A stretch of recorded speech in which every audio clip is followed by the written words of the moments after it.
How to add a clickable link to your YouTube video description. Now, whether you're doing this from mobile or whether you're doing this from PC, it will require you to go to YouTube Studio, right? So let's say there's a certain video in a description where you want to add a clickable link. So let me just go to edit.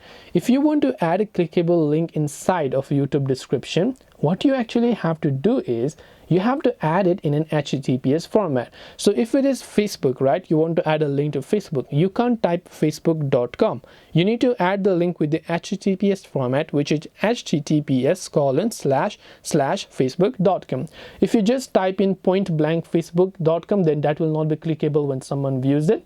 But what you can do is you can also go to that particular link from your browser and just copy the link. When you copy the link, it will automatically be copied in an HTTPS format right over here, right? So you can just go ahead and paste it. Next time when someone views this link outside of YouTube, then they will be able to click that particular link and open it in a new tab. They don't have to copy and paste manually. So that's just the way to do it. So hope this video helped you. If you have got any questions, feel free to leave them down below. Thank you for watching and see you in the next video.